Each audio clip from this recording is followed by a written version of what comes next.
Do you want to do first 10 or?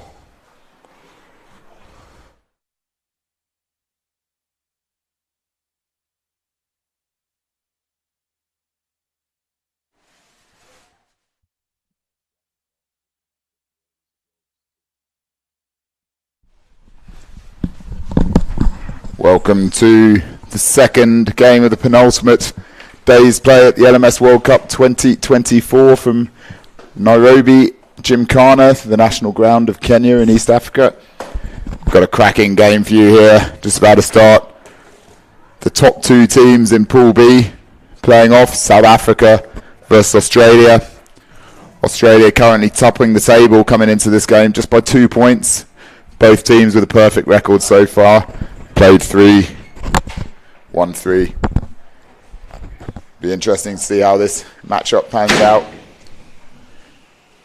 At stake is the semi-final places tomorrow. Both teams have qualified for that though. The winner of this game will get the second semi-final slot tomorrow at 11 a.m. East Africa time, 10 o'clock South African time, 9 o'clock English time. And that will be against England, who finished runners-up in Pool A. Winners of Pool A, Bangladesh, perfect record, 4 wins out of 4. They'll be playing the first match tomorrow, and they'll take on second position in this Pool B, which will be the loser of this game. So winner plays at 11 a.m. East Africa time tomorrow against England. The loser of this game will play 9 o'clock East Africa time against Bangladesh, the tournament favourites. So a lot to play for here for these teams, not just the long-standing rivalry between Australia and South Africa, both in LMS and throughout cricket in general. And it's great to see Trent Thompson out there, the team manager and 9th man for the Australia team, but he's having a game today.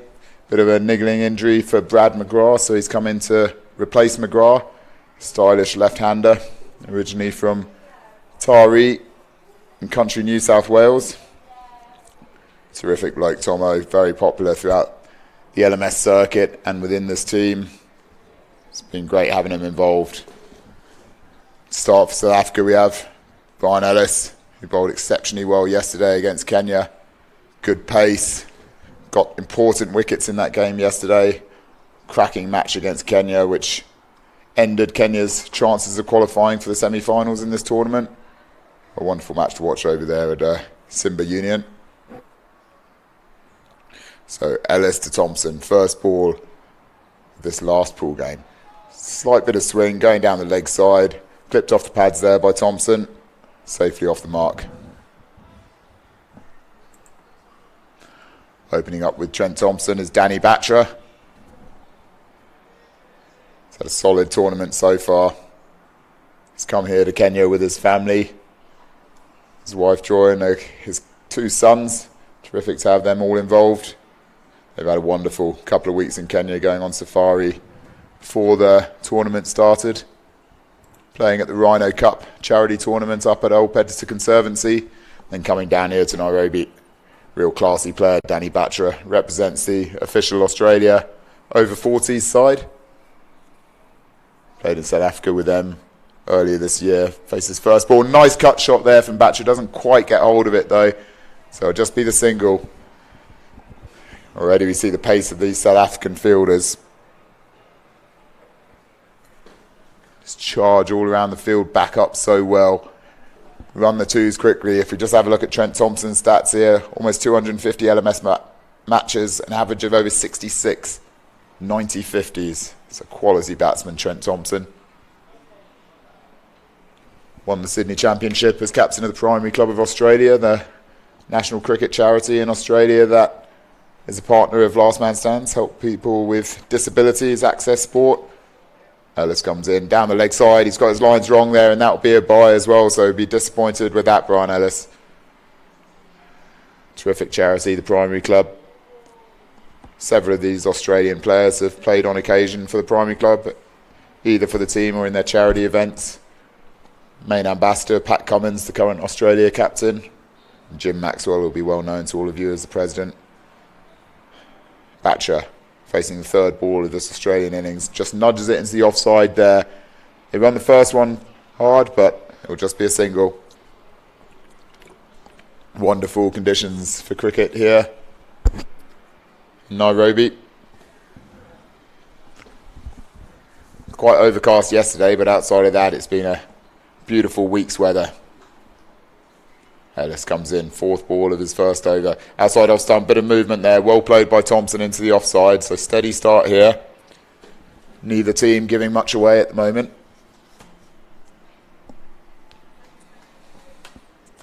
Look at Danny Batcher's stats. 376 matches, 211 50s, 2 centuries, an average almost Bradman-esque of 98. Wonderful LMS career, and that picture of him there is at the Sydney Cricket Ground at an LMS event there. Ellis comes forward, cuts it out to the fielder in the deep, and that looks like it's the end of Batcher. They're celebrating. Batcher waiting for confirmation from the umpire, but the deep point fielder came forward quickly, dived low, safe catch. Disappointment for Batcher.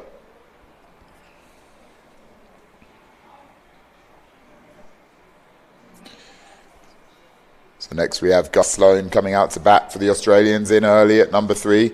Just look at this, Ellis a bit short.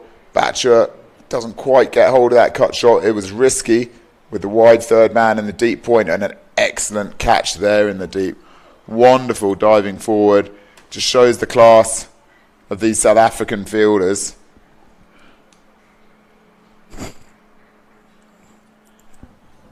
So Ellis picks up a wicket early in the game, like he did yesterday against Kenya. He's having a good tournament, Brian Ellis. That was Ardendorf, the fielder in the deep there. Excellent reactions. Perfect technique.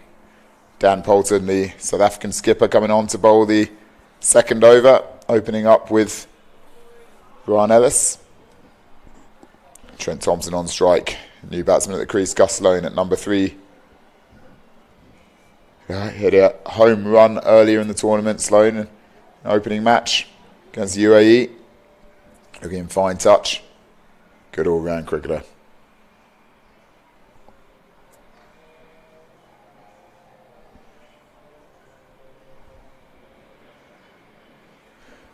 Poulton into Thompson. Start of the second over, Australia versus South Africa. Nice lines outside off stump. Left by Thompson, through to the keeper.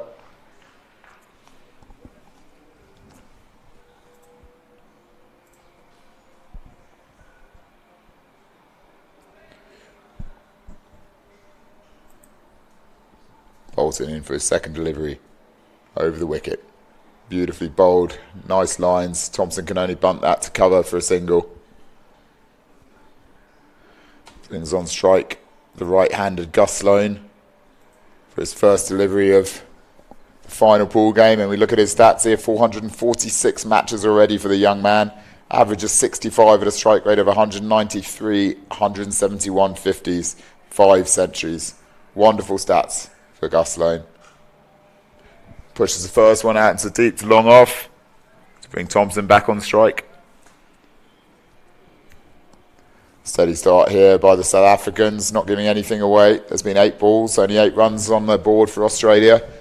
They'll be looking for at least 150 in this match. As Poulton comes in to Thompson. Play and a miss.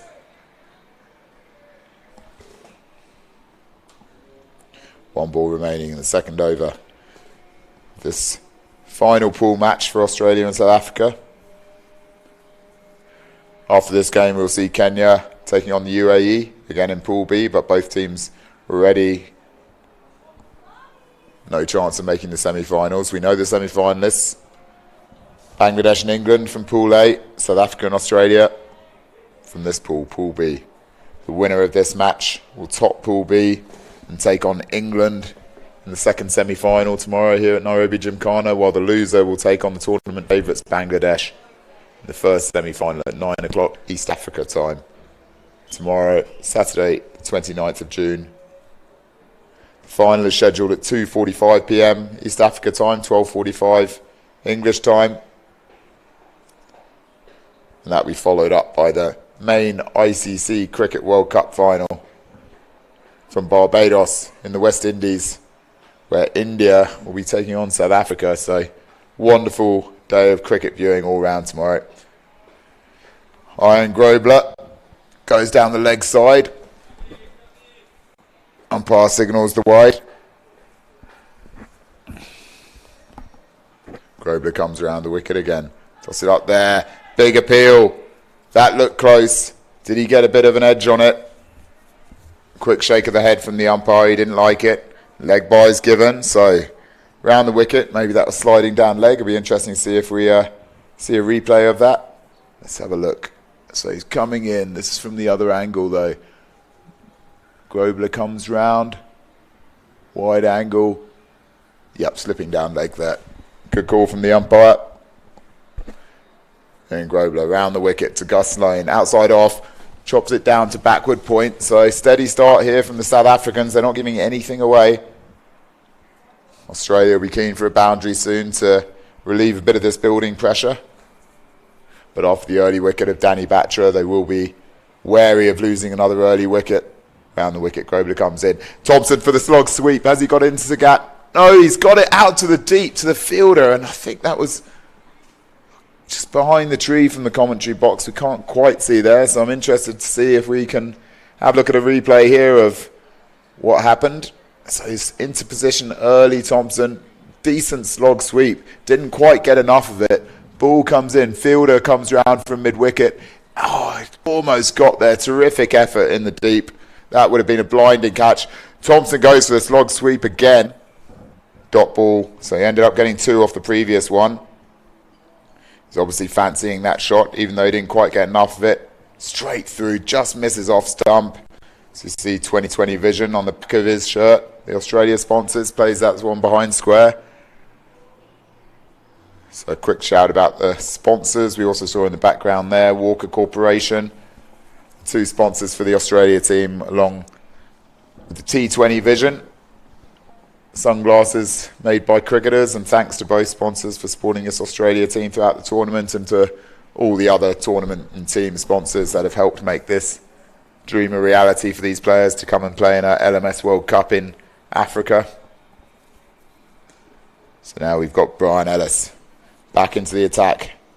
South Africa on top here. Only 15 runs from the first 3 overs for Australia. They found the early going tough. They've not been given anything. Lucky not to be 2 down as well. Ellis comes into Thompson, outside off stump. Nudged by Thompson down to third man. It's just going to be the single there.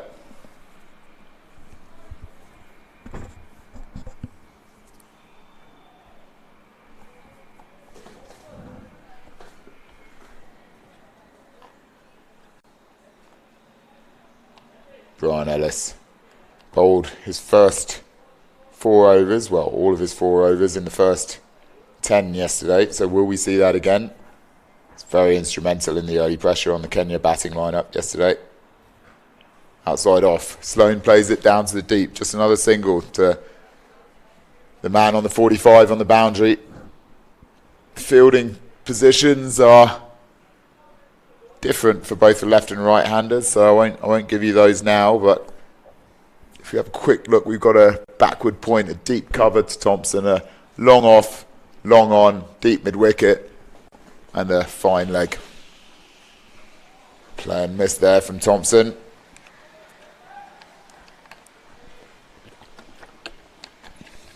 Let's have a look at this. Good pace from Ellis.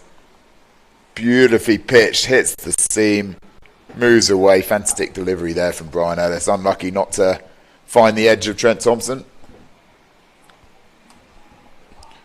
Brian Ellis comes in, 4th delivery of his 2nd over. He'll be heartened by that one. Outside off, bit too full that one. Thompson plays out to long off.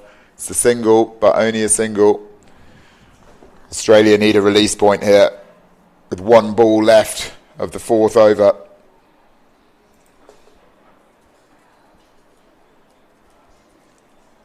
Fantastic start here from South Africa. One of the favourites for this tournament, along with Bangladesh, and they're showing why already in this innings.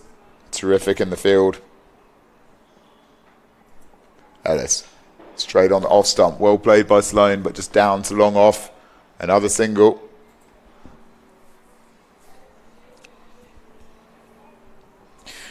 Completes the fourth over. Brian Ellis very tight so far, and he's got the crucial wicket of Danny Batra. 1 for 9 from 2 overs.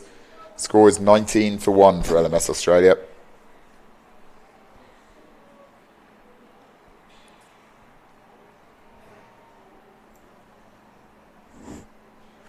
Dan Poulton back into the attack. Had a great game yesterday against Kenya. Bowled well. Got quick runs, 30 off 13 at the end of the South Africa innings. Crucial member in this South African LMS team.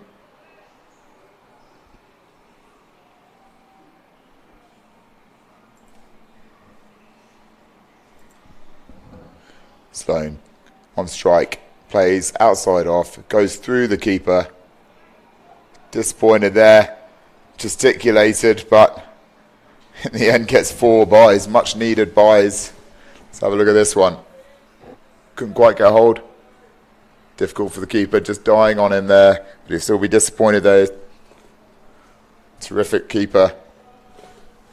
Gerald Pike had a wonderful stumping off Brian Ellis yesterday up to the stumps, so uncharacteristic, and he's up to the stumps now to keep the pressure on Sloane.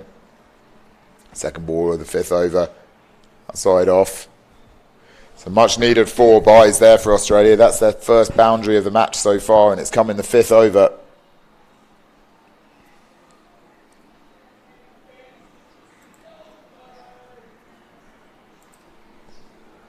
Third ball of the 5th over.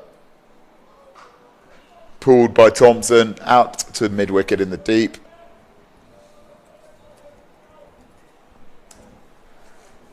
Tight stuff here. The Australia team feeling mounting pressure here.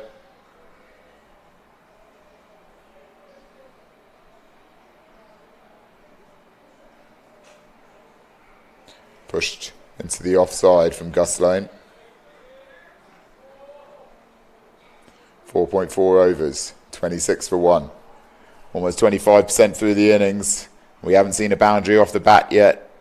Australia need a release point somehow. And that's the last ball of the 5th over. Good over there from Dan Poulton. He's just gone for 7 runs off his first 2 overs. 5 overs, 27 for 1. South Africa on top here in the final game for these sides in the pool stages.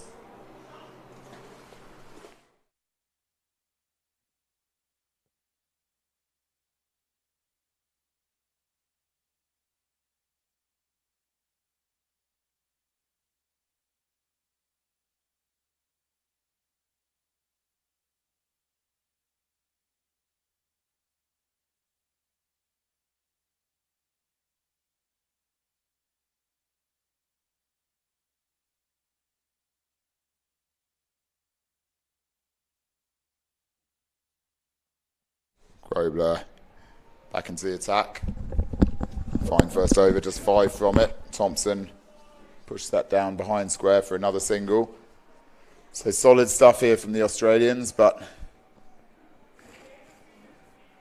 they need more than solid. The South Africa batting lineup is highly intimidating, so anything less than 150 won't be good enough. They need to accelerate from somewhere. Gus Sloane pushed that into the leg side. He's run the first one hard. They're going to come back for the second. They will. Well fielded on the boundary, but that's 2 for Australia. A bit more urgency shown there by Sloane. I think he knows that the scoreboard has got to start ticking over a bit more. Just see our sponsors cycling through. A lot of fantastic sponsors involved in this tournament. Thanks to all of them for their support for the teams and players involved. Grobler comes around the wicket. Sloane goes on the leg side again. They'll only get the single there. So Brad McGrath sitting out this game for LMS Australia, replaced by Trent Thompson, who we see out there now opening the batting, 14 off 18. I feel that Thompson knows that he's got to start going for it here. Let's have a look at this shot. Grobler up, tries hard on the offside, but again, that's just a single. Moves on to 15 runs, Trent Thompson. Gus Sloane, a Sydney boy, Sydney player, youngest member of this team, although as we saw, he's already played a heck of a lot of LMS, so vastly experienced. National champion with Western Swingers as well, as is Danny Batra, who's already departed in this game. Sloane Once that into the offside, they look for the second, but well fielded off his own bowling by Ian Grobler. Tremendously quick in the field, Grobler.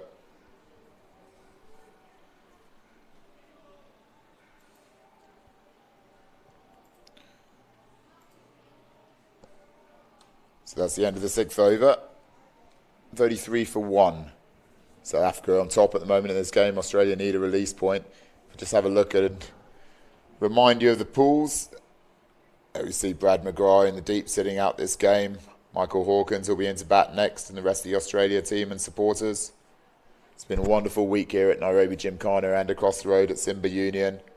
Great camaraderie between all the players and teams. That's Danny Batra's kids there. Ziad Abbas and Reece Longbottom. Nick Murphy behind the tree, the dangerous left arm opening bowler for Australia. They're going to need him to take wickets today, particularly if they don't post as many runs as they want to, which is looking like being the case at the moment. 33 after the first 6 overs is not the position that Australia would have wanted to be in at this stage. Sloan on strike. Brian Ellis comes in for his 3rd over. Pulled across the line just for another single. Significant pressure on here from the South Africans. Reminder that the winner of this game will play England in the second semi-final tomorrow here at Nairobi Gymkhana. The loser will play the other semi-final against Bangladesh in the opening game of the day.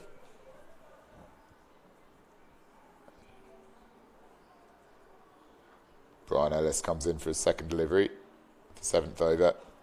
Full ball down the ground to long off. That'll just be a single. Just a massive shout out to Praveen and all of the Gymkhana committee and ground staff crew who've made this week such an amazing success here, and also to the Simba Union Club and their ground staff. Everyone just here involved in the tournament, the umpires, the volunteers, the managers, everyone that has made everyone feel so welcome here in Kenya. Everyone's had a truly amazing week.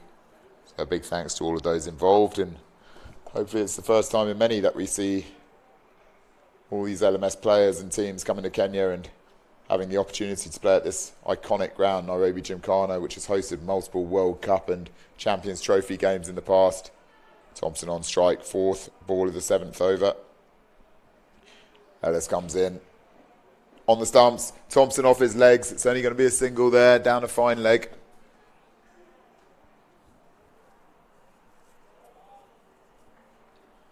One ball left in the 7th over. It's also the ground where Shahid Afridi hit the world's fastest international 100 back in the late 90s. That's been broken now, but he was a young Shahid Afridi back then, back in the glory days of Kenya cricket here. Sloan to face the last ball of the 7th over. Goes hard across the line, but doesn't get hold of it. Just out to mid-wicket and another single. The pressure builds from the South Africans. 7 overs. 38 for 1. Australia in a bit of trouble here. They've got the wickets in hand. They've got the big hitters in the middle order. But it's not quite coming off for them at the moment. You can see the urgency building for both Sloan and Thompson. They've faced 34 balls between them so far. So they should be getting well set. Thompson in particular. Excellent spell so far from Brian Ellis, following up his great form throughout this tournament. 3 overs, 1 for 14. So the other sponsors coming up there. Marara Inc., who provided a lot of the branding for this tournament and other assistance here in Kenya, a Kenyan-based company. Marara Inc., run by Martin Moria. He's a local logistics manager here for the tournament. Mario Tours, you've also sponsored the Kenya team's entry. Sankesh Deddy are involved.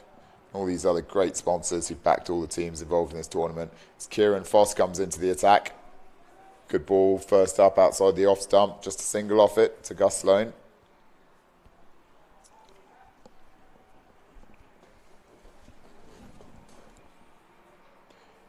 Thompson playing his LMS cricket in the Gold Coast in Queensland these days. Sloan, a Sydney-based player. Second ball of the 8th over. Kieran Foss in over the wicket. Outside off. Well played by Thompson, but it's going to go to the fielder there at long off and just be another single. So Australia struggling to find the gaps at the moment. Great field settings from the South Africans. If we just look at the right-handed Sloane now, there's a wide third man, a deep backward square leg, deep mid-wicket, long on, long off, and a deep cover point. Sloane hits that one into the offside. It's just going to be another single. Ticking long here, the Australians. They're not in trouble, but they're certainly not at the run rate that they know they need to be able to compete against these South Africans. You sense that something's going to give soon. Either one of these batsmen is going to get going or there's going to be a wicket. Thompson hits into the offside just for another single there. They have big hitters coming in. Ziad Abbas in particular. And they need a few heroics from him today. Michael Hawkins in tremendous touch at the moment. So they'll be needing runs from him again. Last ball of the 8th over. Good first over from Kieran Foss. Can Gus Sloane damage his figures? It goes to the leg side. Tries to get in the gap. Goes straight to the fielder though, and that's just going to be another single. So single, single, single, single, single, single, single. Pretty much every ball at the moment. Pressure just mounting by the over that Australia can't get away. 43 for 1 after 8 overs.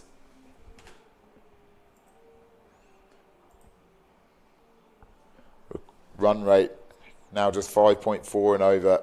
All of these South Africans have been tremendously tight, none more so than Dan Poulton, the skipper. He's gone for only 7 runs off his 2 overs.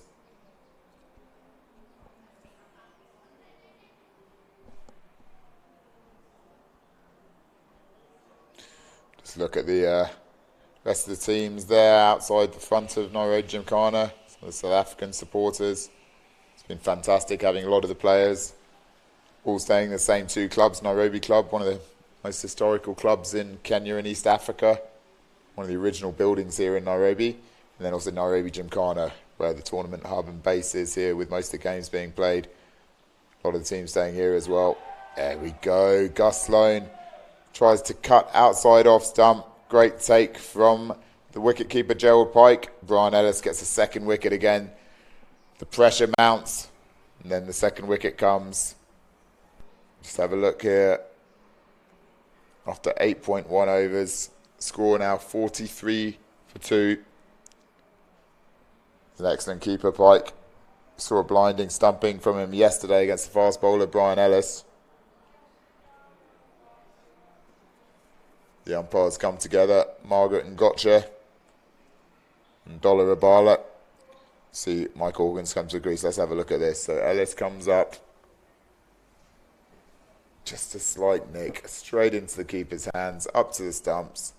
Well played, Gerald Pike. So Hawkins, he's got a lot of runs this tournament so far. Australia certainly need runs from him now. In trouble at 43 for 2.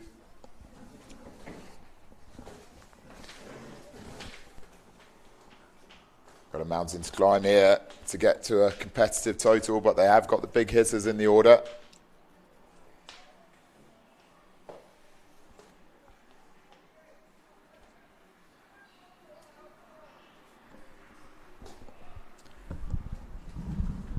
So, second ball of the 9th over. Pressure on the Australians. Brian Ellis, exceptional spell so far.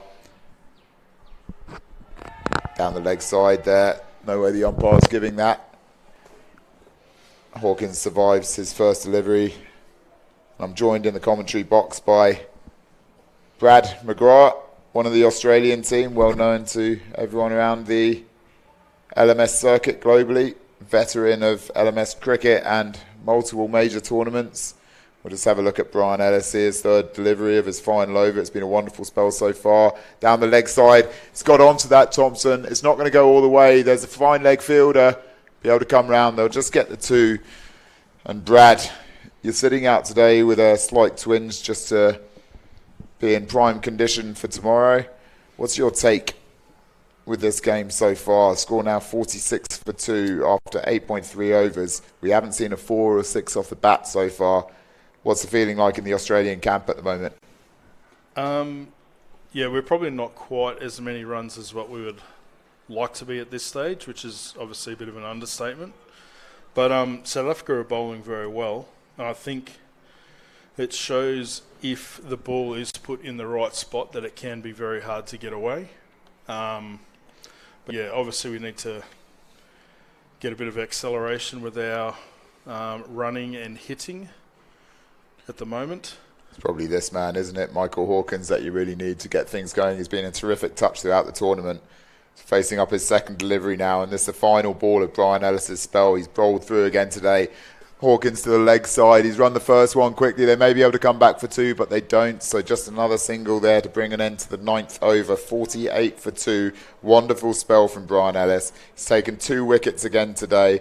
Again with the assistance from his keeper, Gerald Pike. 2 for 18 off his 4 overs. Great stuff from him. Puts the pressure really on the Australian side. Brad, what is the minimum total that you as a team will have discussed that would be acceptable, do you think, here? I think you need minimum 140, 150. 160, 170 I think is probably more of a par score on this ground from what we've seen so far, particularly if you've got the bowlers to back it up. And we're obviously very confident with our bowling attack. Grobler comes around the wicket again for his 3rd over. Just touched into the leg side there. Another single. Australia haven't had too many dots since the first few overs, but too many singles as well. They are keeping the scoreboard ticking, but it's the 4s and the 6s that we're lacking as Grobler comes round, down to backward point again there from Thompson, and another single. Brad, just generally, while I'm still here, I think I'm going to leave you fairly soon with the turn of overs to another commentator and who can talk to you further, but just give us an idea about how your time in Kenya has been and at this tournament. Let's just see Grobler bowl this one first. Comes round through to the keeper. I thought that almost hit the stumps. Great delivery. You came out early. You went on a safari around Kenya. You played at the Rhino Cup charity tournament up north, and now you've been down here at Nairobi playing at Nairobi Gymkhana, an iconic stadium. Grobler comes up. Hawkins plays it down to a backward point for a single there. They're going to come back for 2. This is going to be interesting. It goes to the bowler's end. This could be a chance. Very lucky for the Australians there to get away with that, but they sense the urgency that they're needing 2s now. So as we come to the halfway point, just talk us through your experiences so far. Yeah, it's been a great time over here. Obviously, the safari is an experience of a lifetime that I was fortunate enough to come out a week early before any cricket was played. Just seeing various animals that obviously we don't get a chance to see back in Australia. The Rhino Cup was an amazing experience, playing on a conservancy with rhinos and other various animals in the background. Once in a lifetime opportunity. So if anyone's out there listening, I'd highly encourage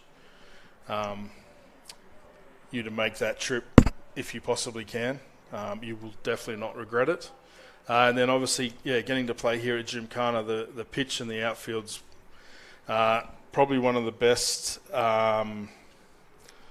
pitches I've ever played on. Playing very true for a batsman, which is obviously very handy for someone that plays the way that I do. But there's also enough in it for the bowler, and a great ground and outfield as well. So overall, the time in Kenya has been absolutely fantastic. Obviously a long time to be away from home and the family, but it has been a very, very good experience.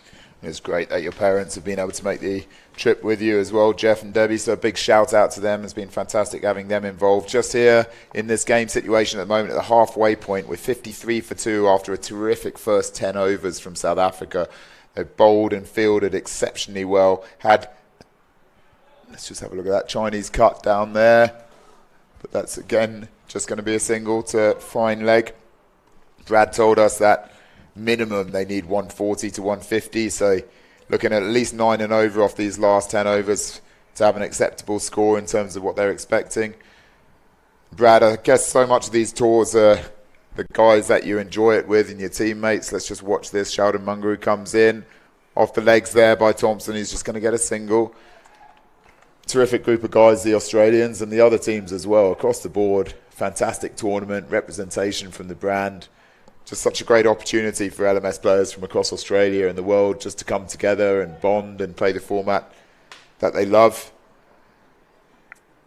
Yeah, it's been that's probably been one of the highlights also, is that obviously we've played against a lot of the guys in the Australian team through Oz Champs and other competitions, and to get to know them a little bit better off the field, it really has been an excellent group of guys to be around. We've bonded very well off the field, and then obviously with the mixing with the other teams where we're staying in the same accommodation. It's a great concept, LMS, and that's one of the highlights about it. So just focusing back on this game again, we're now coming to the end of the 11th over. Mungaroo comes in down that freebie that is much needed from Australia, signalled by the umpire Margaret Ngotcha, herself a terrific cricketer. One ball left. Australia really need to be getting going here. Again, it's another over that we haven't seen a boundary. Let's just watch Mungaroo come in. Last ball of the 11th over. It's gone down the ground. Has he got enough on it? No, he hasn't. The pressure tells. Trent Thompson knew that he needed to start hitting the sixes and fours. Played that shot quite nicely against the quick Mungaroo, but just didn't quite get enough on it to the long boundary down there. I think it was Dan Poulton in the deep. Just underneath it, safely. Well held by the South African skipper. The pressure tells there. Brad, you could sense something like that happening, couldn't you? Yeah, I think it was at the stage where Tomo probably needed to try and move it along a little bit to bring in this pretty powerful lower order that we have. Obviously, Reece is coming out to bat now, so he's another lefty. I imagine they've sent him ahead of Ziad to try and keep the right-left combination going.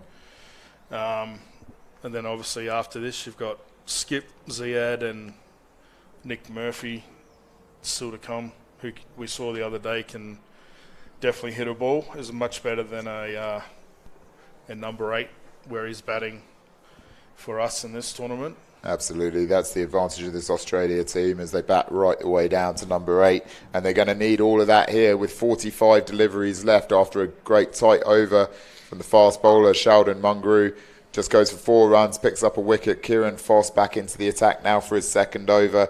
Reece Longbottom has the ability to go very hard, very early. They're going to need him to do it today, Australia. The left-hand, right-hand combination. As Brad just said, important. Hawkins on strike, steps down the wicket, hits his pads into the leg side. Struggling to get going so far today, Hawkins, but he's been a terrific touch this tournament, so I think it's only going to be a matter of time. Longbottom's first ball. Seen a couple of times over the last week that he's dispatched his first ball for 6, including up at the Rhino Cup as well, and that's what Australia need here. They need a X factor to get this innings going. They know that nothing less than 140 will do against these South Africans, and that's just a starting point. As Kieran Foss comes in over the stumps, outside off. Reece Longbottom hits into the offside. No ball, free hit. Interesting. So no ball, free hit. Just what Australia need. Longbottom, and we're spewing at the non-striker's end that he doesn't have this free hit early, but it's what Hawkins needs early. 7 off 10. He wants a 4 or 6 to get going. Can he keep his head still here, or will he get too excited? Foss in. Hits it down. Just going to be a single to mid-wicket. Brad, the Australians really struggling to pick the gaps today so far. Just the quality of the field settings, or just the tightness of the bowling? Probably a combination of all the above. Obviously, firstly with the bowling, they're bowling very good line and length. The field placements have been generally pretty good as well, so everything's pretty much been hit to the fielder. But then on top of that, you've got to give credit to South Africa. They're moving very quickly and cutting down the angles pretty quickly in the field as well. So, it has been difficult. Obviously, are we still yet to see a boundary off the bat? I think we are. I'm pretty sure we haven't seen a boundary off the bat, and yes, that is confirmed. No boundaries yet for the Australians, and we're in the 12th over. Highly unusual for these players as that one goes through. Hawkins confused as to whether that was the keeper's gloves. The umpires have signalled yes, clip the top of the stumps. Let's have a look at this. Foss comes in. Beautiful delivery. Yep, clips the top of leg stump. Perfect delivery there, Brad. Disappointing though for Hawkins. when he watches that again, I think he will feel that he could have nudged that to the leg side. Yeah, possibly. I'm not going to tell Hawko how he should bat. That's the first time he's got out, I think, on this whole tour for us. So, yeah, maybe just feeling the pressure a little bit with the slow start. Let's have a look at this here. So the ball comes in, pitched on a good length, comes up, just the top of the bails there. Literally the top of the bail. As you say, he's had a terrific tour, Michael Hawkins. Such a reliable batsman. Interesting shift of the batting order for Thompson to open up and Hawkins to go down, but he does that regularly for his team back in Australia, the second 11. But today hasn't quite paid off. The top 4 of Australia, all back in the sheds now. Brings the skipper, Samuel Lang, to the crease. Saw him in action at the last World Series, as the World Cup used to be known, in Chester, northwest England, back in 2018 when Australia reached the final before going down to Sri Lanka. He's captain again on this tour, and this is his first game in a high-pressure environment. Australia needing a captain's innings here. What can Sam Lang produce? He's got 8 overs to do it now. 12 overs, 63 for 4.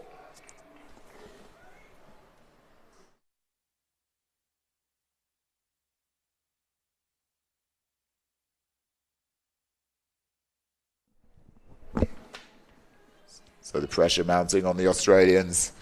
Just 40 deliveries left. Brad was telling us that 140 would have been the minimum they were targeting, and preferably 160 to 170. They're not going to get to 160 now, you wouldn't have thought. So it's more about trying to get to that 140 to 150 to have something to bowl at, hope for a few early wickets to get pressure on the South Africans. Start of the 13th over. The issue is with this game as well, Brad, is, as we all know, South Africans are renowned chokers in cricket, but this isn't a semi-final or a final, so if it was a semi-final, you'd probably fancy your chances with a low total, but given it's the last pool stage, they've probably got enough mental strength to get through this run chase, unless you can push up the score a bit. Yeah, look, I mean, obviously it's a very good hit out today for us. You know, looking forward to tomorrow, you know, whether England or Bangladesh, tomorrow on finals day, you've got to beat everyone that you come up against, no matter who it is. So I don't think it really matters what particular order you play. Whatever happens today will be better for the hit out. But yeah, if we can get that total up, you know, even 130, 140, we've got #Nitromania opening the bowling. So he's turned on some pretty special spells over the last few months for Australia in both this World Cup and the Masters World Cup back in the Caribbean. So you never know. Absolutely. Runs on the board in any game creates pressure in itself. So we'll just get whatever we can and bowl to that. So Sheldon Munger in his second over comes in to complete here. He's bowled very well so far. Outside off stump. That's a big hit there from Luis Longbottom, but he hasn't got enough of it. Out in the deep, a terrific diving effort. Can't hold on. What an effort. Who was that? I think maybe Ian Grobler out there. Came round to it quickly. I wonder if we're going to be able to see a replay of this, if we've managed to catch this on camera. So Longbottom went after it. Didn't quite get hold of it. Up in the air. The fielder comes round. I think it's Grobler. Great diving effort. Just can't hold on to it.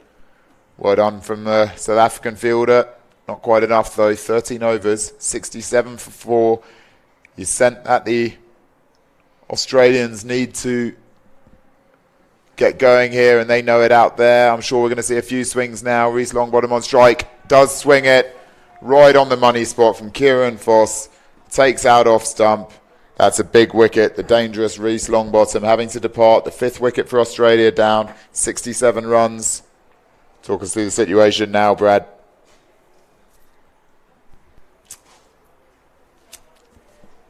Yeah. But no better man for the job than Mr. LMS himself, Ziad Abbas. He's done it many times before. Hopefully he's got another one in him today. Let's have a look at this again, just from the lateral angle. Big swing from Reese. Doesn't connect. Well, I tell you what, that almost ended Gerald Pike's future reproductive ability there. Crazily quick reactions to catch the stump in his gloves before it caused significant damage. Great reactions from the keeper there. Yeah, he's also standing up to a relatively quick bowler, which is probably possibly not allowing Reese to get that big step out of the crease where he'd be able to free the arms a little bit easier. We've already seen that a lot this tournament with Gerald Pike. He's got amazing reactions up to the stumps, and it just creates so much pressure on the batsman, just being aware of him just being behind the stumps. The power of having an exceptional keeper in LMS is too often understated. Yes. The guys that have the ability to stand up to the stumps, particularly to even, well, Kieran Foss is a pretty handy pace. So to have someone keeping up to him at that pace definitely changes what the batsman can do. So Foss comes in, second delivery of his third over. Abbas just bunts it down to long on to get off the mark. And as Brad is discussing there with the wicketkeeper Gerald Pike, we saw a lightning reaction yesterday against Brian Ellis, who is quicker than Kieran Foss as well, I think. And no one really knew what had happened for a moment. The ball went through and the bails were off. Batsman walked, stunning stumping, standing up to the stumps. Down the leg side there was that leg buys. Fielder will come round. They're going to try and come back for two. Sam Lang does. Leg buys. As Brad says, big Ziad Abbas. When Australia need him, he's so often come to the party, and they certainly need him now. There's only 6.2 overs remaining. 32 deliveries for Australia to try and get up to that 140 to 150 competitive mark. Down the ground there. That's just going to be a single as long off comes round. Beautiful conditions here for cricket, Brad. 1,700 metres altitude, so it's not too hot despite the sun. It's been a terrific week's weather, which has been wonderful to see after the heavy rains that have extended in Kenya this year and threatened the tournament. But this week's just been perfect as Kieran Foss comes in. Last ball of his third over. Ziad Abbas pushes it into the leg side. 14 overs, 72 for 5. Who else have we got to come in? Nick Murphy for the last spot, Brad? Nick Murphy will be that number 8 batsman. So it's the two at the crease and Nitro left to get us whatever we can, and then we go out there and defend. So another left-hander to come in. 3 left-handers in the Australian lineup today. Longbottom, Thompson and Nick Murphy. But first, we have 2 legends, official legends of LMS out there in the middle, and also an official legend of LMS in the commentary box with us here. Abbas on strike, hits it down the ground, hasn't got enough on it, but it's quite good he didn't have enough on it. It would have gone down the long off throat there. For those of you that don't know, there's certain categories of LMS player as you accumulate more runs and wickets and ranking points over the years. Let's just watch this from Mungery on the stumps. Sam Lang goes for it. Has he got enough? No, he hasn't. It's gone out to the deep, and he's caught in deep mid-wicket. Disappointment there for the Australia captain. He targeted the longest boundary, fell about 2 metres short. Another one departs for Australia. Lang got hold of it on most LMS circuits. That would have been an easy 6, but that's the longest boundary here. They're playing over on the far side of the square. Falls 2 metres short. The last pair in for Australia. He'll be disappointed with that, Brad. As he hit that, he probably would have felt that he had enough on the shot. Yeah. As you say, that is the longest part of the ground, and if there is any slight breeze, it's probably going against that shot as well. So a little bit unfortunate there, but that brings Nitro to the crease, and we saw what he did the other day. And these two have probably got, I don't know, 3 times more balls than what they're usually used to getting. They need all those balls now. The last pair for Australia, too long to leave a man as last man standing. Really crucial that they don't lose a wicket in the next couple of overs. Just try and get up to a competitive target. The wickets have continued to come for Australia. Kieran Foss with 2. Sheldon Mungaroo now with 2. Following up the brace of wickets for Brian Ellis, the opening bowler. 73 for 6 after 14.2 overs. Pressure on the Australians here. Nick Murphy, the left-hander, more known for his bowling, but he's got an average with the bat in the high 50s. Australia need all of that now as Sheldon Mungaroo comes in. Third ball of his third over. On the money first up. Murphy puts it down past the bowler with a single. Projected score of just 101 at the moment. There's no way that if Ziad Abbas is there at the end that it will still be 101. It'll be a lot more. But Ziad Abbas's wicket is a big, big one here. And I wonder, Brad, given the context, and as you say, often he comes in with fewer balls to face towards the end. Are we going to see a slightly different Ziad Abbas for the next few overs? More carefully playing it, I would have thought. I think he will probably try and nudge it around a little bit more than what he normally does. But at the same time, if the ball's there, I think you'll see it go over the boundary rope. So 2 there to help get the Australians going, but we've had 15 overs now, 77 runs on the board for 6 wickets. A terrific bowling effort from South Africa. Excellent fielding effort as well. Inch perfect fielding placing around the ground, which has led to a situation where after 15 overs, we're yet to see a boundary from the Australians. I mean, Brad, you wouldn't have played in many LMS sides over the years where it's the 16th over and there's yet to be a 4 off the bat. None come to mind, to be honest. Which just is a little bit of a worrying thing. Still 5 overs to do it, and we've got Ziad Abbas at the crease. Just saw the Australia sponsor cycle through on the logos, Walker Corporation. Many thanks to them for their tremendous support of the Australian team this tournament. Abbas on strike gear against Kieran Foss. Comes up. Bunts it back over him just for a single. The other team sponsor for Australia, T20 Vision sunglasses. Brad, I've seen you wearing them a lot over the last week and a half. I mean, sunglasses made by cricketers for cricketers. Yeah, they're very they are very, very comfortable to wear. Come with 3 different lenses. Obviously, a polarized black lens and a couple of different color variations. But probably the most important feature is that they are very comfortable to wear while both just day-to-day wearing and obviously while you're playing cricket out in the field. On his legs there, Kieran Foss had a great spell so far. 3.2 overs now. He's already got 2 wickets. Tight stuff from all the South Africans here. Australia in real trouble. 16th over, as we said. Not a boundary hit so far.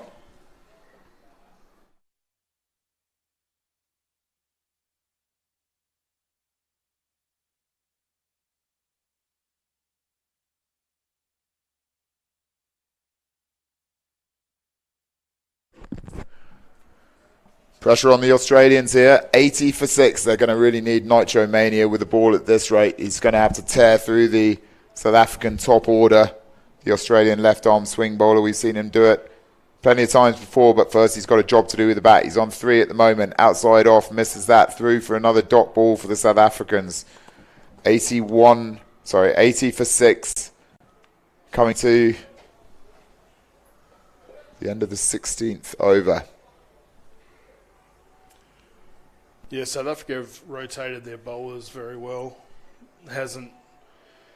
No one's really bowled long enough to even try to get on top of them.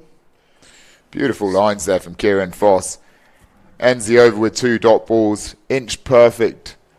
Nick Murphy plays and misses at both of them. Ends up with figures of 4 overs, 2 for 14, which in a big World Cup match.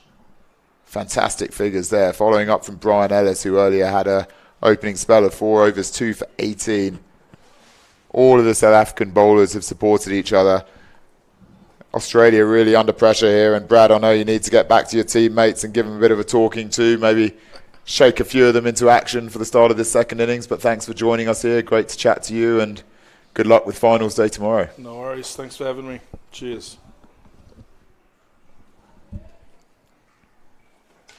Look at the Australian side there. Always a good sign when you see the captain yawning like he is there. Hopefully he's a bit sharper by the time he gets out into the outfield. And next up, I'm glad that we're joined by an institution in Kenyan cricket. David Waters, MBE.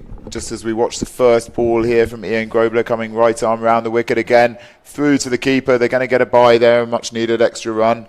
David also heads up the East Africa Character Development Trust and the Foundation for Youth Cricket and Education in Kenya, which is the locally based charity that is being supported by this tournament. The other day, let's just see Grobler here coming up to the left arm, left-handed Murphy through to the keeper again. Another play and miss. Pressure builds on the Australians. Saw a terrific day a couple of days ago when all the kids from the disadvantaged schools from around Nairobi that David's charity does their work in all came to Simba Union, and it's wonderful to see lots of the players from all the countries coming and getting involved in that charity day. David, welcome and thanks for hosting us here in Kenya. Thank you very much. Good afternoon, everybody. Nice to be here. Wonderful setting, wonderful ground, and it has to be said that the South Africans are bowling extremely well from what I've seen. They are indeed great fielding sides. South Africa and Bangladesh certainly looking like the teams to beat in this tournament. It's going to be a fantastic finals day tomorrow. Just the last ball here of Ian Grobler's spell. Just pushed into the offside by Ziad Abbas. Both these batsmen curbing their natural attacking instincts, just knowing that they're the last pair. End of the 17th over. The score's 83 for 6. Australia need to find something special from somewhere. So, David, I know that back in your youth, this was your cricket club here, Gymkhana. Yeah. Can you talk us back through a couple of your memories from then? It's a wonderful place to play cricket, the national ground here in Kenya, and you were playing here at a time when the Kenyan cricket team was tremendously strong. Yeah, I had the privilege of playing for Nairobi Gymkhana for 15 years and captaining them for a couple of years.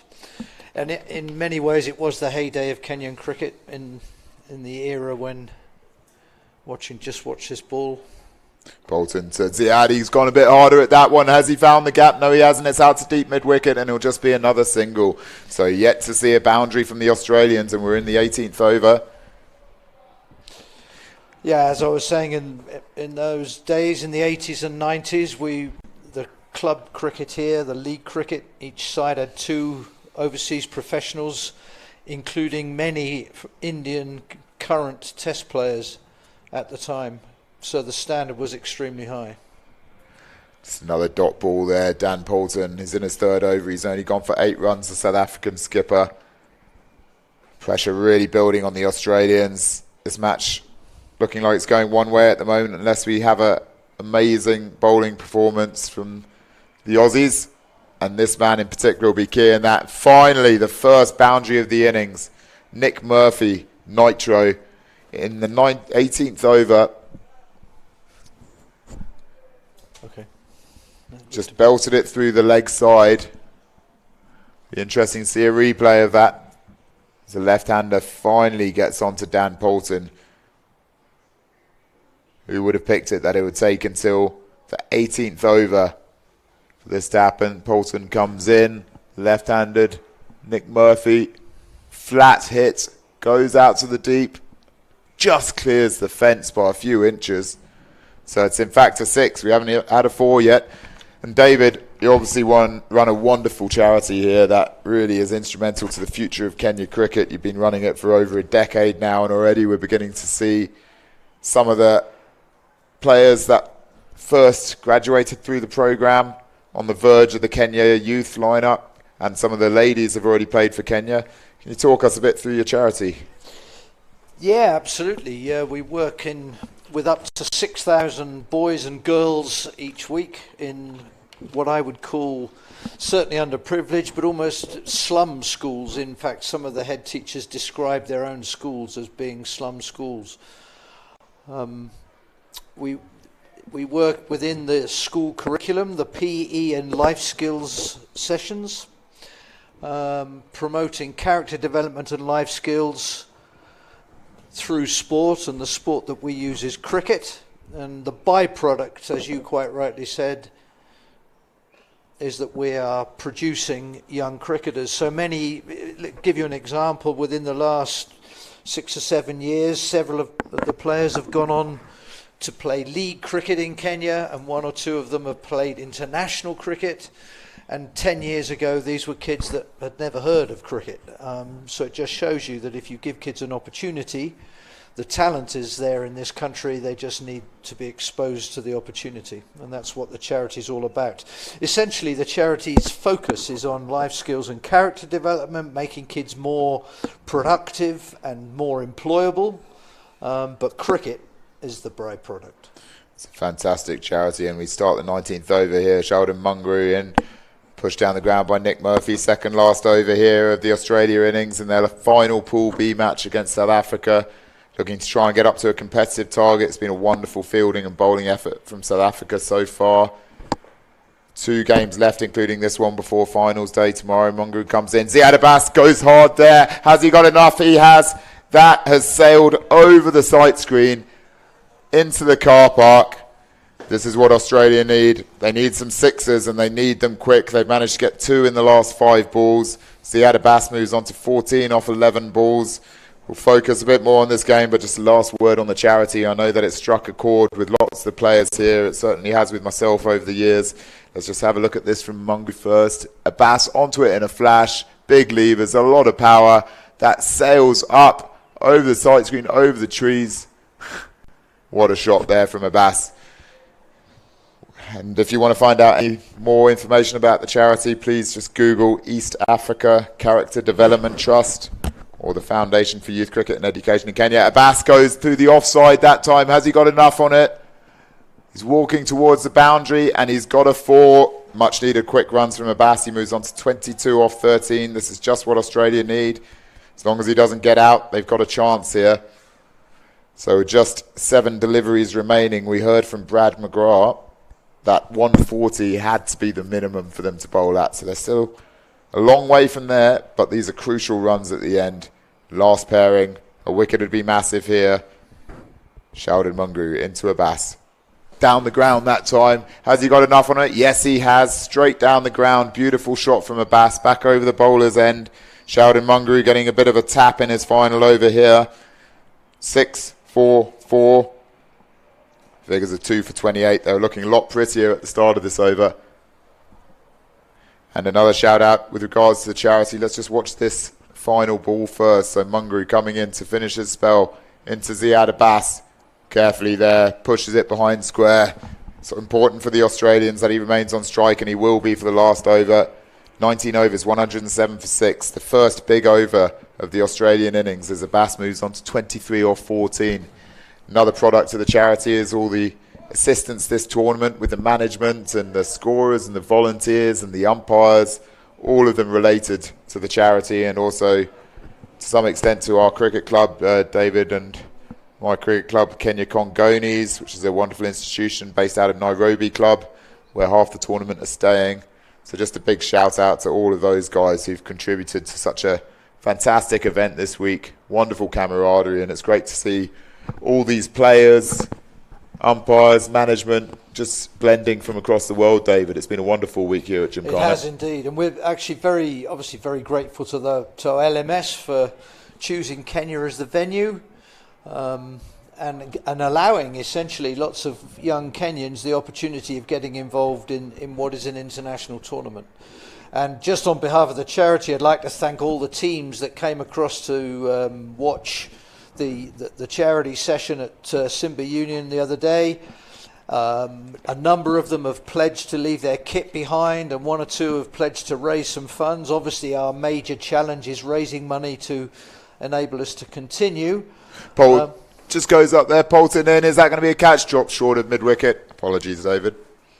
Yeah, and we're very grateful to the people that have supported us from within this tournament.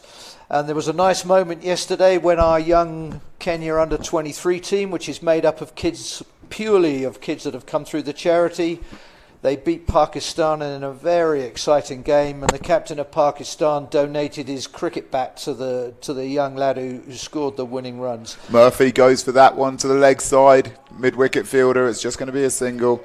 It was a wonderful touch there and really meant so much to the young Kenyan involved here in this game. Now it's just 2 deliveries remaining, and boy, do Australia need a big couple of hits from Ziad Abbas. They've only scored 111 until Abbas came to the crease with Murphy. They hadn't hit a boundary yet.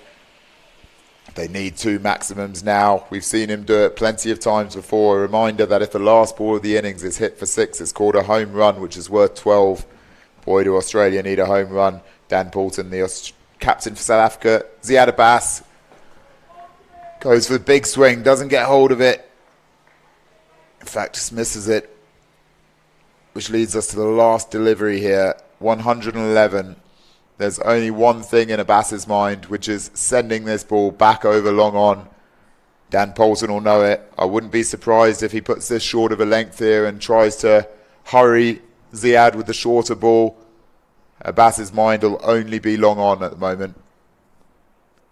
Big last delivery here. If Australia can get a 6, then at least they're up over 120, which gives them something to bowl at. Currently 111 for 6. The run rate is only 5.6 and over. South Africa would be able to come in and just basically win the game almost in singles. Big last ball here. Dan Poulton, South African captain, coming in to big Ziad Abbas for Australia. Last ball of the innings. Abbas goes for it. Has he got enough? No, it goes out to mid-wicket. Oh, 2 fielders were there. One of them knocked it into the other, who then shinned it over the boundary. Much needed extra boundary at the end there. They wanted a home run. Ziad Abbas would have been desperate for a home run, but they've got the next best thing, which is a 4. 115 for 6, the final Australian total. And a really important partnership there at the end. They were absolutely reeling, Australia. But then Ziad Abbas came in at the end. 30 off 18 balls, including 3 4s and a 6. Ably supported by Nick Nitro Murphy. 13 off 13 balls, including a maximum. And now it's really up to that man that we see on the right of your screen, Nick Murphy. He needs early wickets for the Australians. But a big shout out to the South African team. Wonderful bowling figures all throughout the team. Started well with Brian Ellis. And we'll be having a look at the bowling figures in a second. But just a big thank you to David Waters for joining us. And we're looking forward to a great day with the charity tomorrow, as they'll come out before the final and do a kids sessions around the pitch, which the teams and players will interact with. There's going to be some cracking semi-finals and a final on tomorrow. We look forward to seeing you then, David. Yeah, thank you very much. And I know that all the kids are very much looking forward to being part of the day tomorrow. It's great to be here, and as I say, thanks a lot. Brilliant, thanks, David. So we'll look at the Australian scorecard here. Trent Thompson got things going with 25 at the top of the order. The wickets kept on falling. Danny Batcher, 2 off 3 balls, 16 for Sloane. The middle order went cheaply, saved by the last partnership between Ziad Abbas, 30 from 18 balls, and Nick Murphy, 13 from 13 balls. Leads to a final total of 115 for 6 for the Australians. The bowling, exceptional all round for the South Africans. Brian Ellis started it off, 4 overs, 2 for 18. Dan Poulton, 4 overs, none for 23. The South African skipper held it together very well at the end in the face of a potential Ziad Abbas assault. Ian Grobler, very tight, 4 overs, none for 18. Kieran Foss, pick of the bowlers, 2 for 14 in the middle overs from his spell. Sheldon Mungroo, the quick pace bowler, his figures took a bit of damage in the last over from Ziad Abbas, but he still ended up with 2 for 29. 115 for 6. Victory target of 116 for South Africa. They're in the box seat here against the Australians. We'll be back for the second innings in the run chase in a few minutes' time.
About to start the second innings of South Africa versus Australia.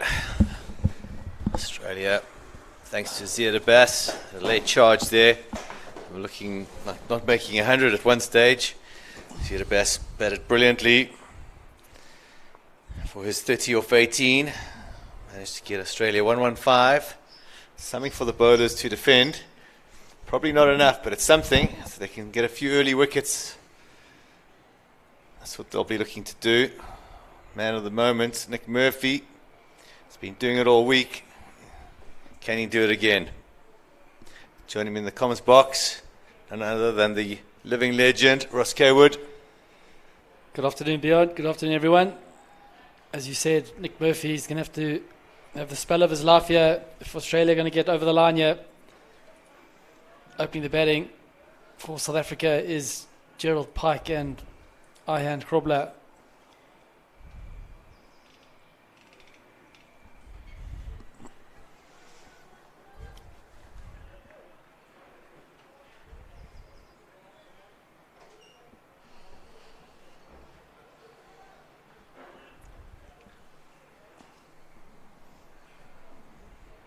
So the winner of this game will play England tomorrow. And the loser will play Bangladesh.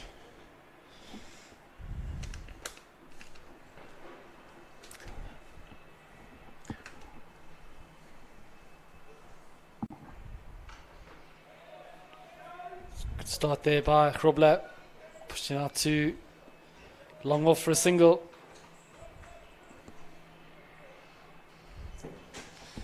So Australia start with the power play with four fielders on their offside.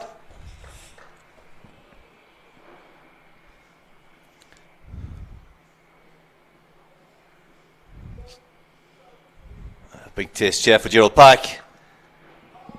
Experienced cricketer himself up against Nick Murphy. So Bjorn, how do you think the South Africans are going to approach this run chase? It's just going to bat within themselves, get over the line, or do you think they'll continue to play their positive brand of cricket? I think they'll just knock it around for the first 5 overs. See off Nick Murphy. I think that's the order of the day. Cut away. Zia Bass running around. It's great fielding, gets the dive. Saves 2 runs for his team. Every run's going to be crucial here for the Aussies. It's exactly what they need. Brings good energy to the Australians, Zia de Bass. So Nick Murphy deciding to go left arm round.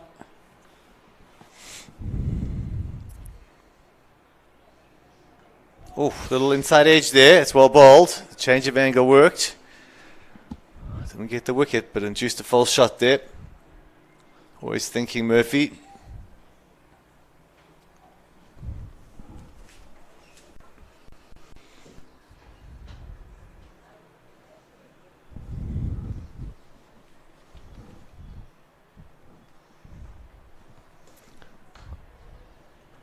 It's well bowled there by Nick Murphy. Dot ball. It's the end of the first over. South Africa 4 for naught.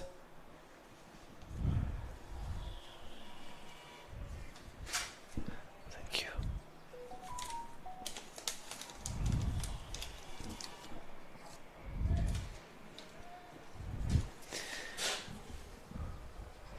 A good over there from Murphy. Exactly what was expected. He's so consistent, isn't he? Never bowls a bad ball. Never misses his line and length. So Reece, long bottom, bowled the second over.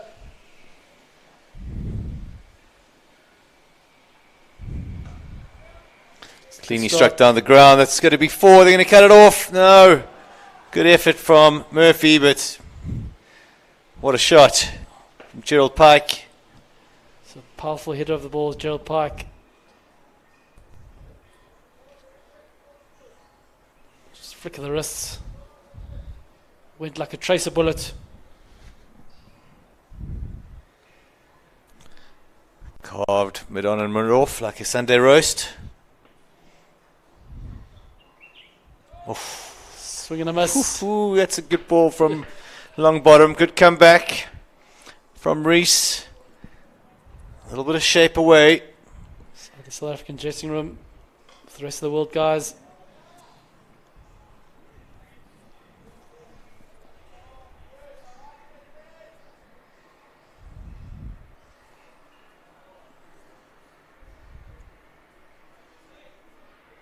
So Bangladesh with the rest day today. They're going to come out firing tomorrow.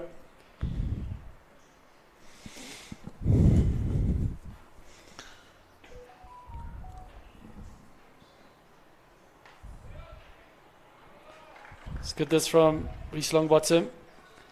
Australians going to have to put together a few tight overs here.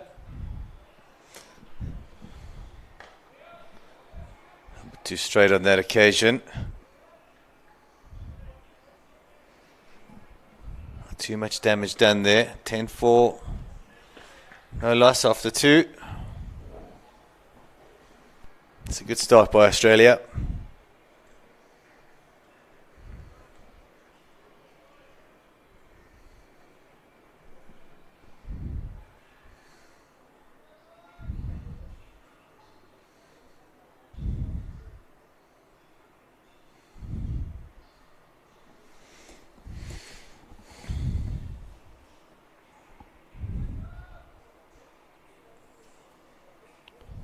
So Australians need an early wicket here.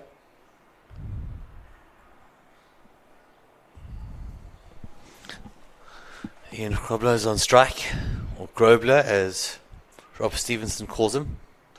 Oh, it's a lovely looking cricket shot. Good fielding there from the man at long off. Covered a lot of ground to get there. I think it's long bottom. In the action again. So saves his team another 2. Every run's going to be vital here for the Australians. Bodies on the line stuff here.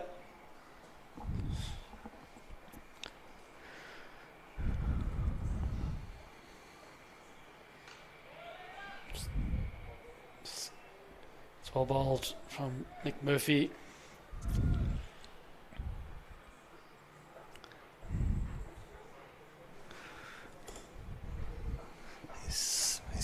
Told us he's giving signals to his players that he thinks the big shot's coming. Ready for the catch. I reckon he's going to bowl a slow ball here. He's going to roll his fingers, I think. I think you're right, Ross. There we go.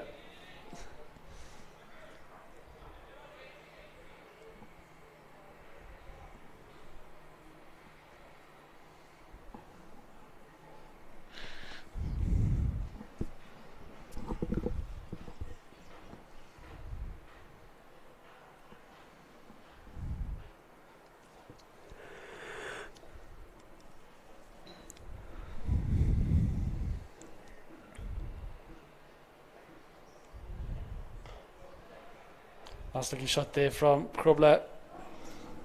Down to deep mid wicket. Danny Batra get around and cut it off, but they'll still get back for 2. So 1 ball to go in the over.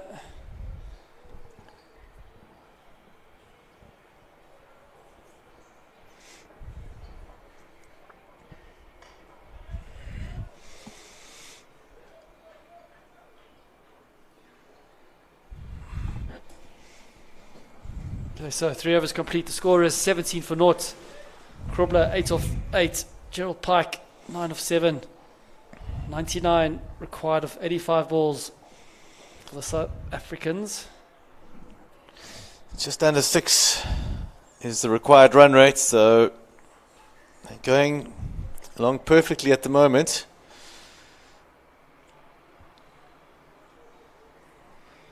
.99 off 85 balls. Reece Longbottom coming on for his second. Full toss or bowled. Gets away with it.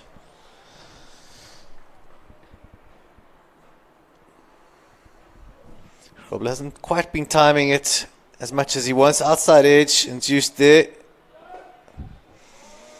Can't coach that beyond. No fielders there. No comments in the scorebook.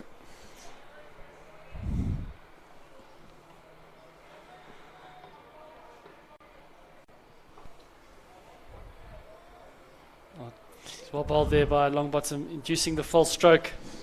Grobler just not quite getting his weight transfer. Bowled And him. he bowled him, middle stamp out the ground. We're just talking about his weight transfer. Not really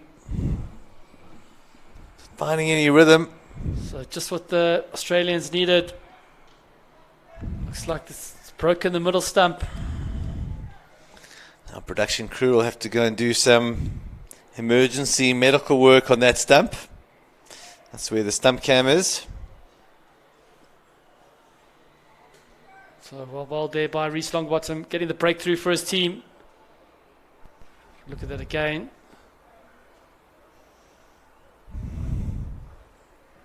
Played on. Lazy shot there by Grobler. His feet, he's just planting his front foot there. He needs to work on that. So the dangerous J.G. Arnold comes to the crease. Quality player. I was saying earlier, rarely have I ever seen him not get 50. Incredible runner between the wickets.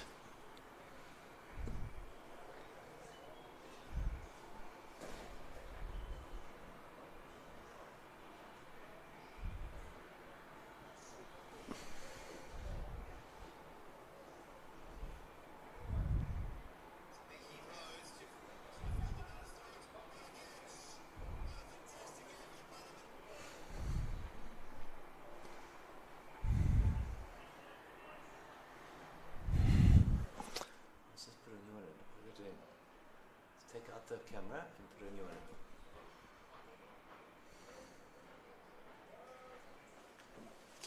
in. Need to start camera.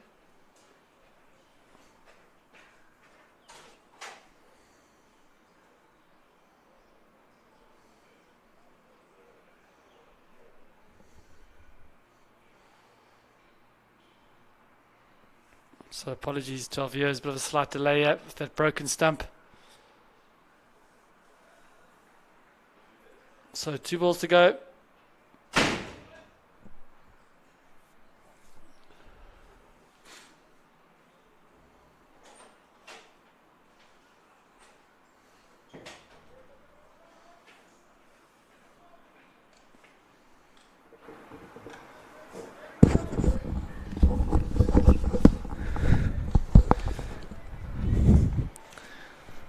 A really good start by the Australians here, defending a low total.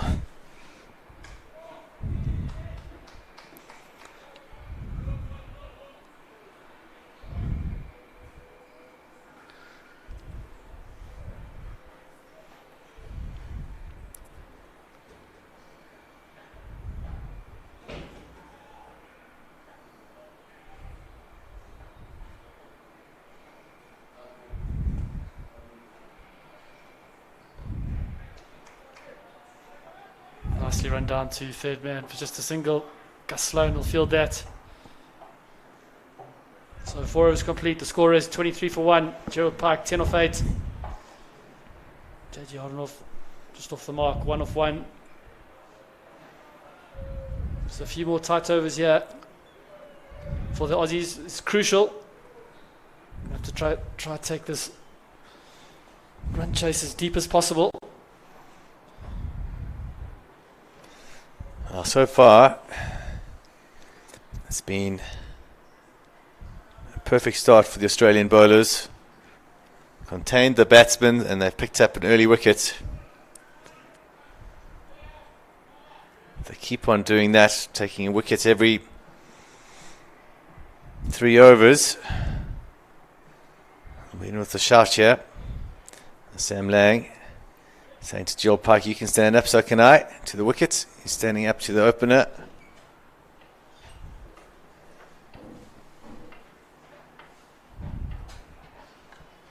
It's well bowled. Very good bowling this from Nick Murphy. I think the South Africans just going to see him off. They know he's the danger man. They can pick up a few singles here and there. That's a bonus. Oh my word. Gerald Pike has just clipped it off his legs, disappeared over square leg for a maximum. What a shot by the powerful man. Murphy's just straight onto his legs, and he's helped it on its way there. We saw in Cape Town at the end of last year at the LMS World Champs how strong he was on his legs. Can't be bowling there to a man of Gerald Pike's ability. Gone again, down to mid-wicket. Cloth that one a bit. Really good fielding there from Danny Batra.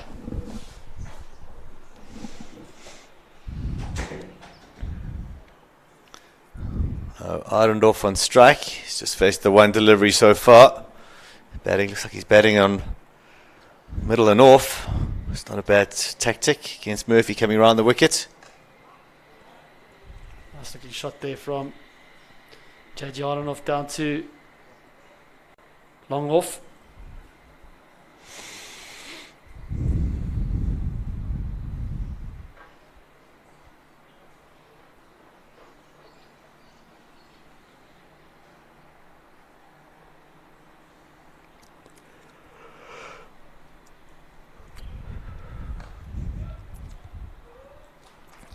This was good cricket from the South Africans.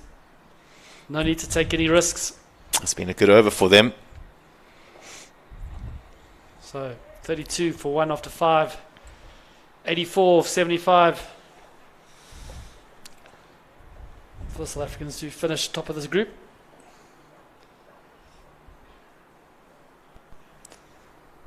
Nine of 10 off that over. They finish top. They've got England tomorrow morning. Is that at the second semi-final, I think? I think it's, from memory, the first semi-final. England play it. We'll double check that for our viewers. Slapped away to the man on the cover boundary. Bit of a fumble there from Big Zia Abbas. We'll get back for 2. So it's A1 versus B2 at 9 o'clock. And B1 versus A2 at 11:30. So this is Pool B. It's a great It shot. could be there. out. Oh! Nick Murphy, the man at long on, unable to hold on to it. Very difficult chance, but you need to take those chances. That would have been an unbelievable catch on the boundary. That would have been the dangerous Gerald Pike as well. And there would have been 2 down, more importantly.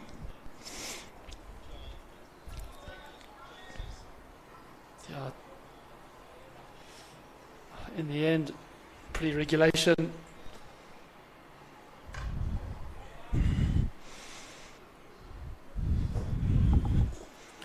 So how costly is that drop going to be for the Australians?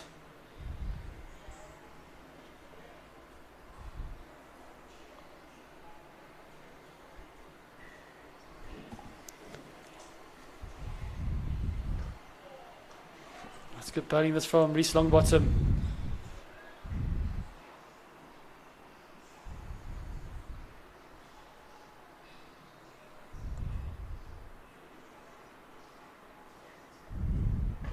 Again, on the money. Yeah, it's bowling that It's well dug out by Arendorf.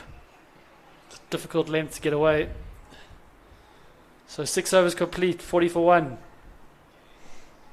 Gerald Pike now on 25 or 15. J.G. Arendorf 3 or 4. Quiet run rate now, just under 5.5. So just looking at Facebook Live, beyond a few Australians commenting on the fact that they don't like Nick Murphy going right arm round. Takes away his natural weapon of left arm over with that late in swing, which I can understand. So the new man into the attack, Gus Sloan.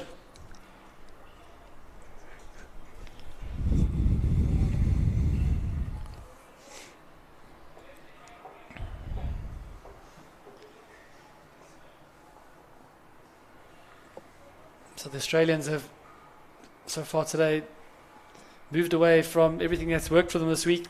The batting order wasn't the same. It's a good shot there by J.G. Arendorf. Just clipped off his legs down to backward square leg. You can see Big Zia Abbas warming up. Might be getting a ball just now. He loves the battle. He's always in the contest.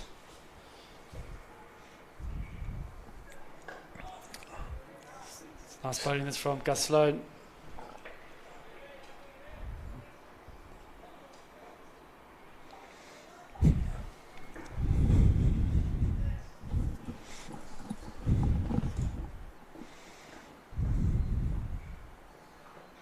Oh, that's a great delivery there. Nearly getting the edge. Deserved a wicket, that ball.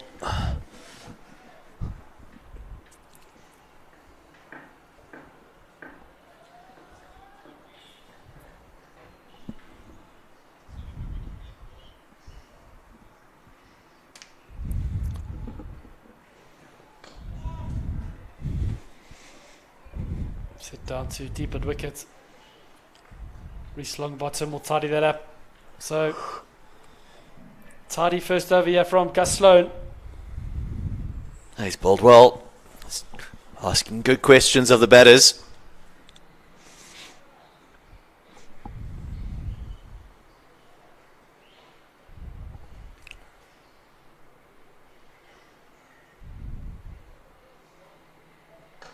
That's huge. Oh my word. Absolutely timed that out the middle of the bat. Flown over long off. So that's a massive shot there by Gerald Pike. It's a good finish to the over for the South Africans. Not a good finish for Gus Sloan. Let's have a look at this. It's just hit through the line. A little bit too full from Gus. Pays the price.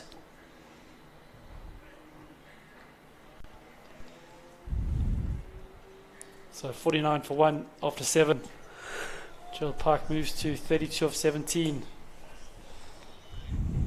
Aden off 5 of 7.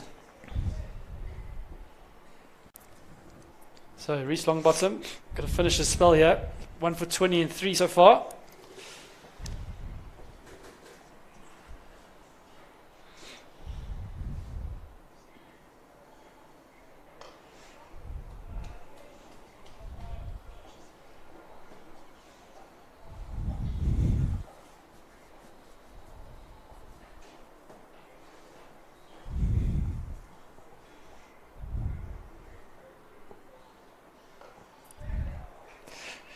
Good cricket. Well bowled, well played.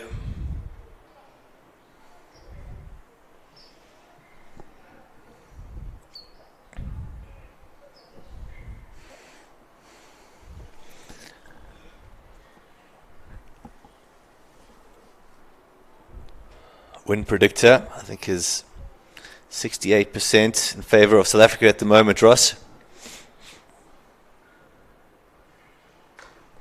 Cut away. Danny Batra will get around, cut it off. A few wickets could change that. Well fielded there by Batra.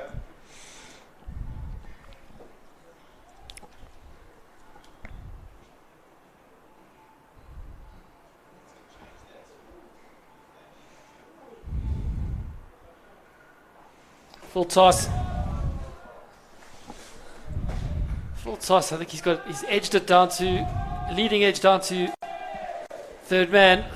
Another look at that. Let's go off the back of the bat.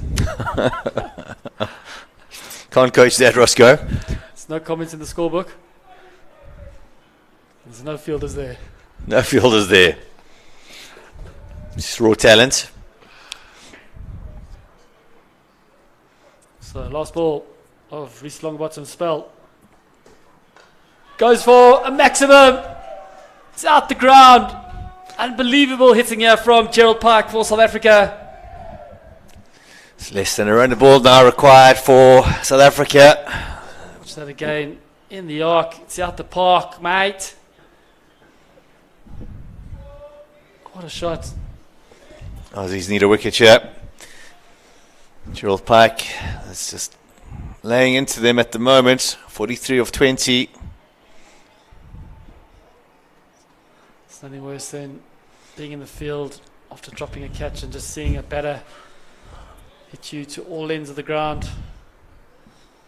It's the natural feeling is to just feel responsible for that. So Gus Sloan will bowl his second over. Sam Lang just having a quick chat with his bowler. The required maths now, 54 from 60 balls. South Africans well in control here.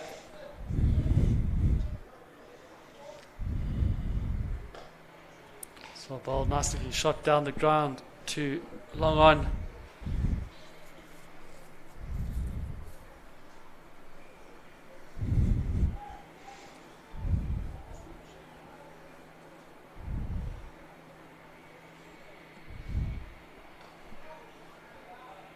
Gentle dab down to third man.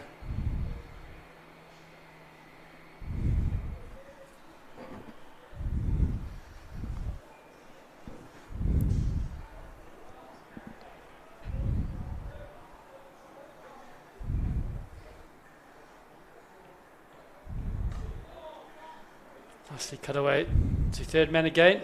Danny Batra being kept busy down there.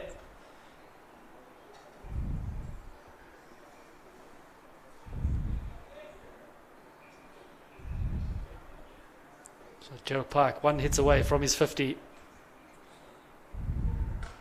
Smashed it to the cover fence. Zia Bass fumbles it. Go for a boundary. A little bit sloppy from the big man. He apologises to the bowler. Not sure if it just bobbled in front of him.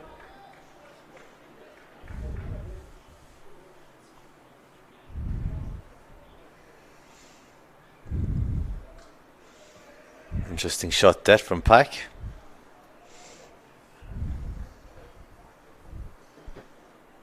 So 70 for 1 after 9, 46 or 55. Gerald Pike 49 of 23, JG Harden off 9 of 11.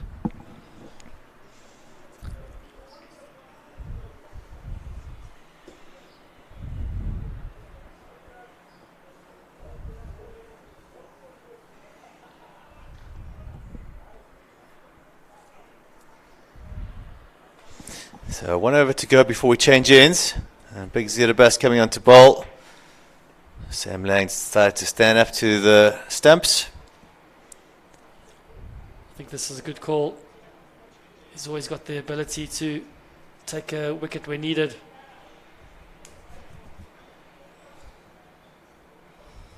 This is his second World Cup. He represented Australia in Chester in 2018.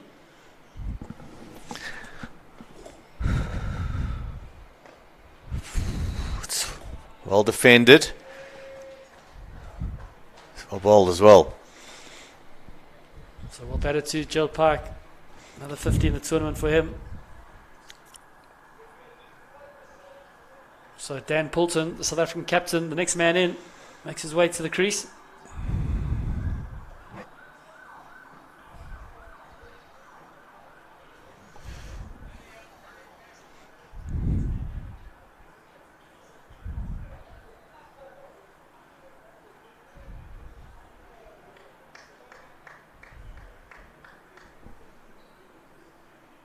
Great knock from Gerald Pike. See a good platform for his team. One on the bank. Can really go after this target now. Try and put a thumping win into the semi-finals. Both teams have qualified for the semis regardless of the outcome here. It's always nice to get one over Australia for the South Africans though. Been so dominant. What a ball from Zia Bass. He strikes. So as we said, it's a good change. Zia Bass has always got the knack of getting a crucial wicket. So look at this again. Oof, just kept a bit low, has it? Well bowled. He's played down the wrong line as well. I'd like to have another look at the replay on the straight one.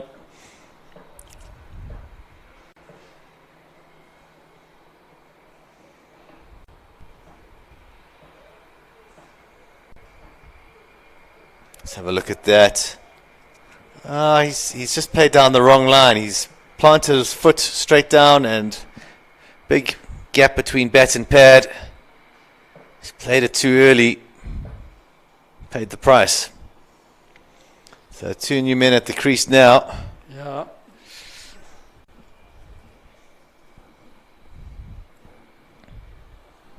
Justin Gamble, it looks like. Dan Poulton, big job to do for their team here. 45 only required, or 53 balls.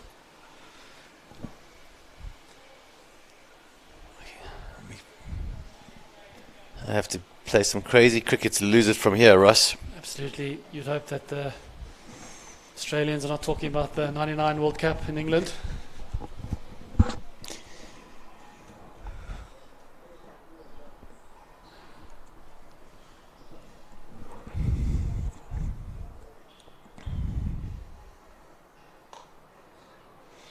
It's good bowling that's from Zia Bass on the money, right, first up.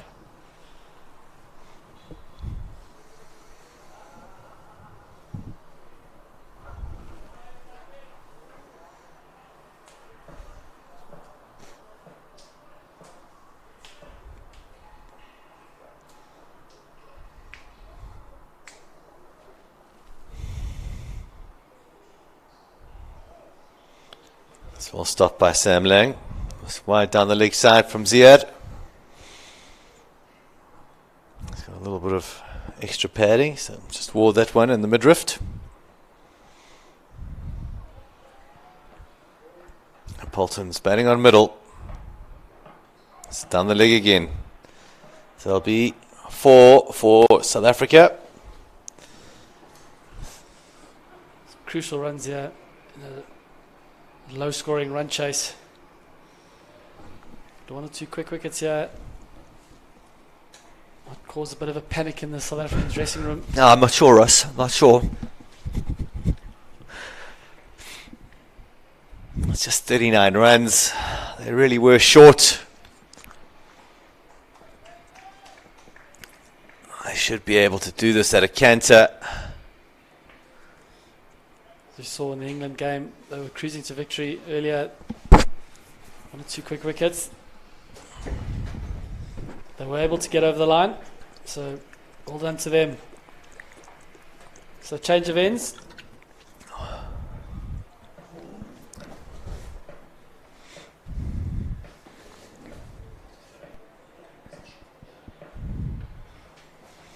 Change of ends. 78 for 2 after 10. Australia in trouble, but as Mr. Kayworth said, few wickets can change things. Wickets slow down the run rate. They know they need wickets, and that's why they brought on Nick Murphy. I think this is actually a good call. 2 new batsmen in. Absolutely right.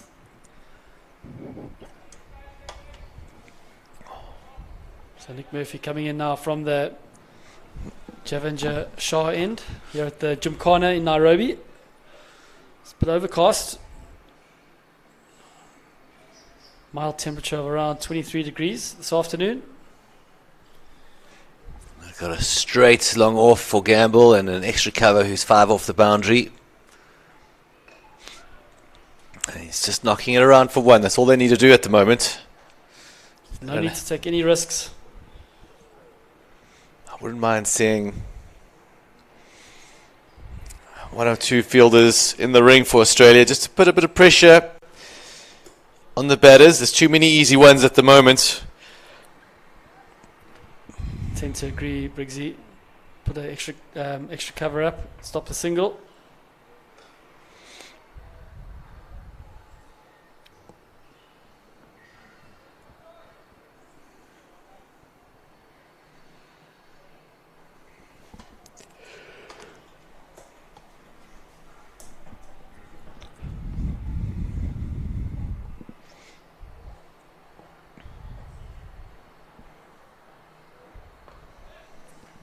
Nicely played by Justin Gamble, just opening the face, letting it run down to third man.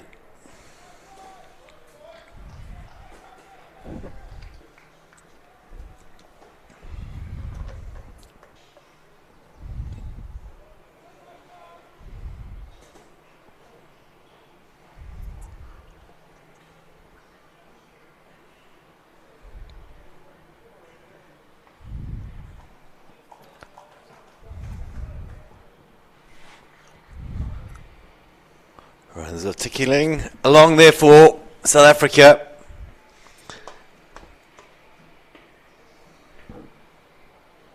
(34-46).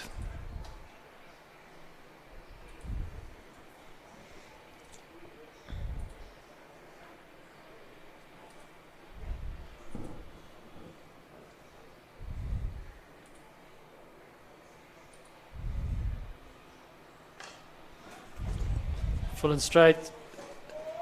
Justin Gamble clipped it off his legs into a vacant deep wicket area for a boundary. Nice looking shot there from the left-hander. So 11 overs complete. The score is 86 for 2. South Africa require 30 or 45 balls.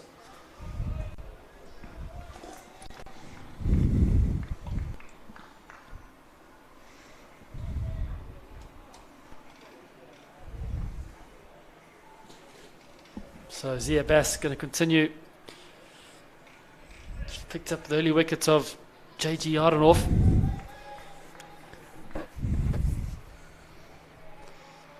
South African dressing room looking pretty relaxed with the current situation. The rest of the world guys supporting them.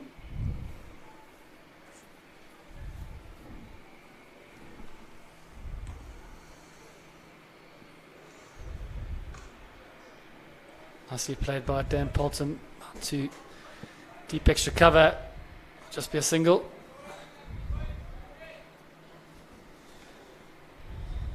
So beyond your highlights of the day so far, Betty. My highlight of the day, it's a strange one, Ross. It's let's watch this ball from Ziad.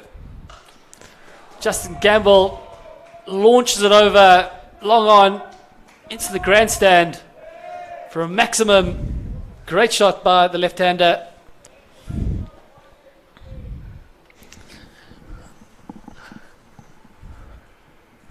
Into the Shah stand. So just 23 now. Full toss. Runs coming thick and fast for South Africa. Aussies will have to improve tomorrow to beat Bangladesh. Absolutely right, Bjorn. That's well bowled by Ziad. Good comeback, but still runs. They're looking for 2. Dan Poulton's got a bit of a fridge on his back, but he makes it comfortably home. The highlight so far has been the throw-in from Leander Libber that kicked off the pitch and had Nishan Kishore in a bit of trouble. He did well to stop it from taking his teeth out. Great keeping from Sam Lang. Well bowled by Ziad Abbas there. I think that's going to be on the highlight reels later. I've been told by Savo that it could go viral. So I'm looking forward to seeing that. There have been some really good batting and bowling today, this morning though. So 96 for 2. 12 overs complete. Justin Gamble 15 off 7 and Poulton 10 off 7. I think the batting from Gerald Pike's probably been the best so far today that we've seen. Ben Rogers also batted well earlier today for England. What's your highlight of the day, Ross? It's got to be Leander Libber's celebration. LBW of England captain Harry Killorn. Ran to his captain at long off. It was unbelievable scenes that.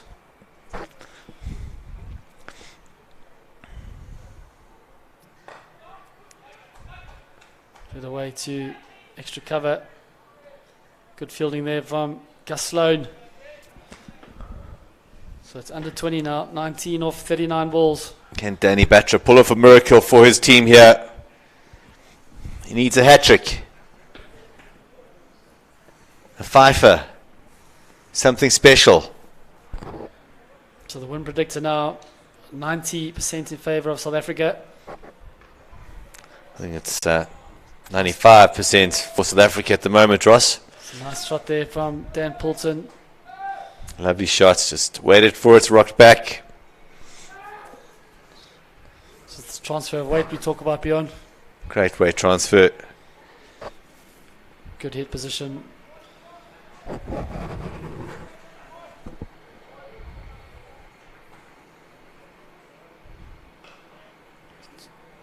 Nice looking shot down to long off.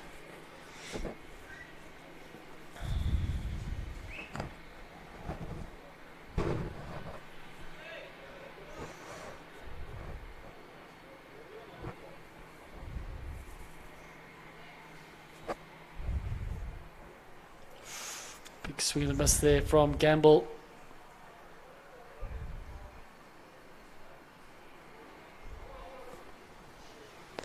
It'll go down as buys against Sam Lang.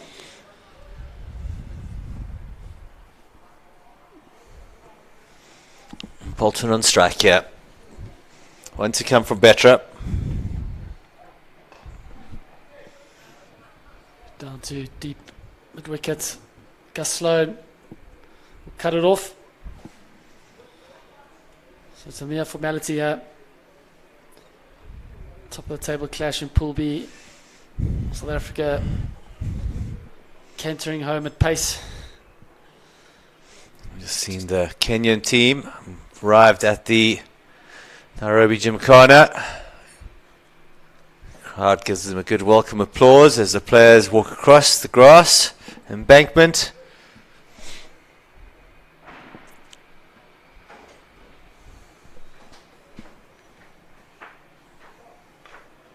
It's a lovely shot from Polton there.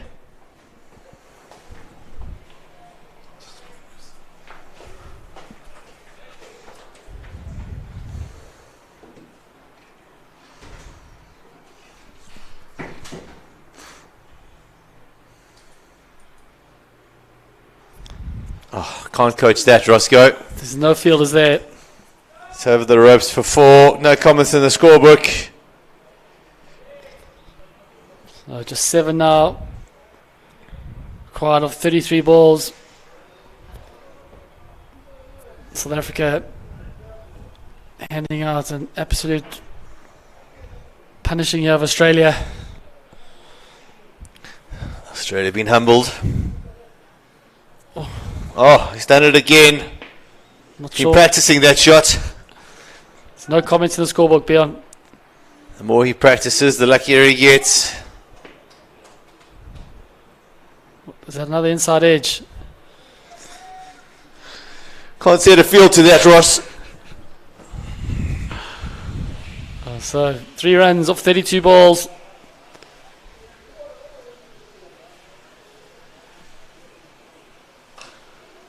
Austin Campbell letting it down to wide long on. McMurphy cut it off.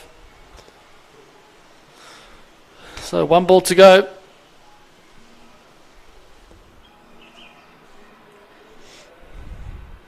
Two required, and he finished it now.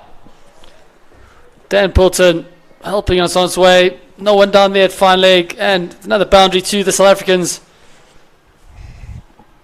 Convincing winners here at the Gymkhana in this Pool B clash. That will see South Africa finish top of the table. Australia second. So South Africa will play England tomorrow. The Australians will take on the mighty Bangladesh. There should be some fantastic cricket here tomorrow on finals day. Players shake hands. Convincing win for South Africa. A top table B will face England tomorrow. Up next we've got the UAE taking on Kenya, which should be another interesting encounter. Just have a look at the scorecard there. Gerald Pike, pick of the batters, 50 of 24. I think he had the one chance he gave. That was put down. Australia might be ruining that mistake. Valid contributions from all the other batters. Comfortably home. And I think they're going to share a few milkshakes after this match. Maybe a few puffs of Ziad's, what do you call it, the hookah? The hookah? I don't know. The bubbly. The bubbly, yep. Very social man. Look at the bowlers. Nick Murphy, 0 for 28. Reece Longbottom picking up a wicket, 1 for 33 in his 4. Gus Sloan just the 2 overs, 0 for 17. And Zia Bass, 1 for 32 off his 3. And Danny Batra, the 1 over for 7 runs. So, ladies and gentlemen, thanks for joining us. That's it from this game. South Africa have run out convincing winners over Australia. Stay tuned. The final game of the day will be the UAE taking on Kenya. Stay tuned.